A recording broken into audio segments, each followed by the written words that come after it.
कौटुंबिक वादातून डोक्यात हातोडा घालून दीरानं भावजाईचा खून केल्याचं उघडकीस आलंय। खून झालेल्या महिलेचं नाव रुक्मिणी धर्मेंद्र सहानी असं असून तिचं वय 26 वर्ष आहे। ही घटना सरनोबतवाडीतील महालक्ष्मी नगरात घडली। सहानी कुटुंबीय मूळचे उत्तर प्रदेशमधील आहेत। खुनाच्या घटनेची नोंद गांधीनगर पोलिसात झाली आहे। संशयित दीर समेंद्र सहानी याचा पोलिसांकडून शोध सुरू आहे। करवीर तालुक्यातील सरनोबतवाडी इथल्या महालक्ष्मी नगरात समेंद्र सहानी हा गेल्या 5 वर्षांपासून राहत आहे।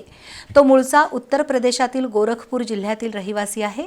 फरशी फिटिंगचं काम करून तो उदरनिर्वाह चालवतो।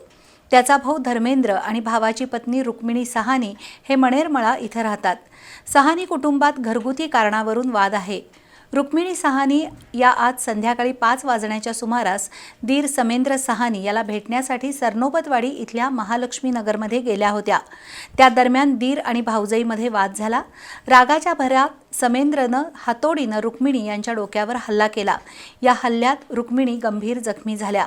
स्थानिक नागरिकांनी रुग्णवाहिकेतून रुक्मिणीला CPR मध्ये उपचारासाठी दाखल केलं, मात्र उपचारापूर्वीच तिचा मृत्यू झाला। खुनाच्या घटनेची नोंद गांधीनगर पोलिसात झाली आहे।